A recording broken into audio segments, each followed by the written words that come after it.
تو آپ کو پھانسی گھر رکھا گیا، کس حالات میں رکھا گیا یہ بتائیے؟ 24 کوٹریاں تھیں، ان میں سامان بھرا تھا، سانپ، بچھو، بچھ کھپڑے،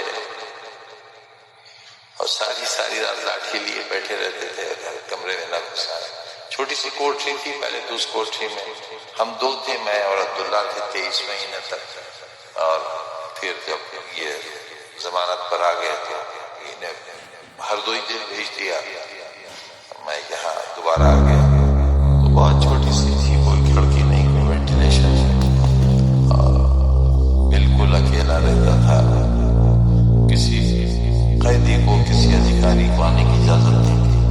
ہم ایک ہفتے وائرل بخار میں تڑپتے رہتے تھے، لیکن کوئی دوا دینے والا نہیں ہوتا تھا، تو اپنے ہی پاس جو اسٹاک میں دوائیں گھر سے کبھی آتی تھی تو انہیں لے کر ٹھیک ہو جاتے تھے۔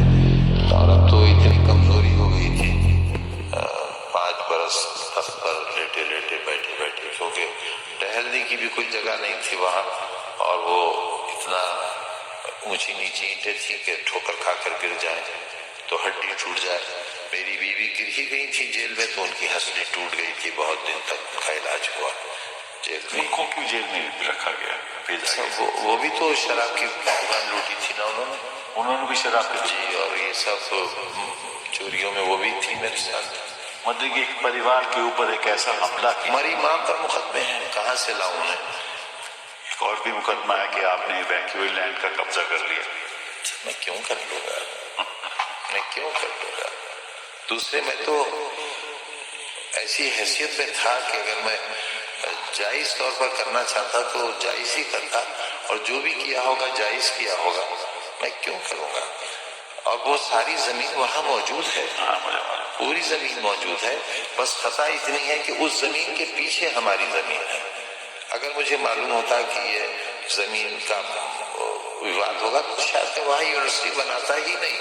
اس کے پیچھے آبویسلی جو سوچ ہے وہ کیول راجنیتی کی ہے کہ آپ جیسے وپکش کے نیتا کو کسی طریقے سے ختم کرنا، اس کے راجنیتک جو فیوچر ہے اس کو ختم کرنا۔ کیسے؟ اور بیٹے کے آپ فیوچر میرے ساتھ چلیے، ہائی وے پر چلیے، میں کل کا ہی بتا رہا ہوں، میں تو علاج کے لیے آتا ہوں بار بار دلی۔ کل میں گاڑی بدلنے کے لیے گاڑی سے اترا تو دونوں طرف گاڑیاں رک گئی، اور اپنی گاڑیوں سے اتر کر لوگ آ گئے، کوئی ہاتھ ملانے، کوئی نمستے کرنے، کوئی ہاتھ ملانے، کوئی سیلفی لینے۔ آنے والے ورشوں میں بھی لوگ آپ کا ہاتھ ملائیں گے، اس حیثیت کو تو سیلفی لیں گے، آپ کوئی ختم نہیں کر سکتے۔ آپ ہمت رکھیے۔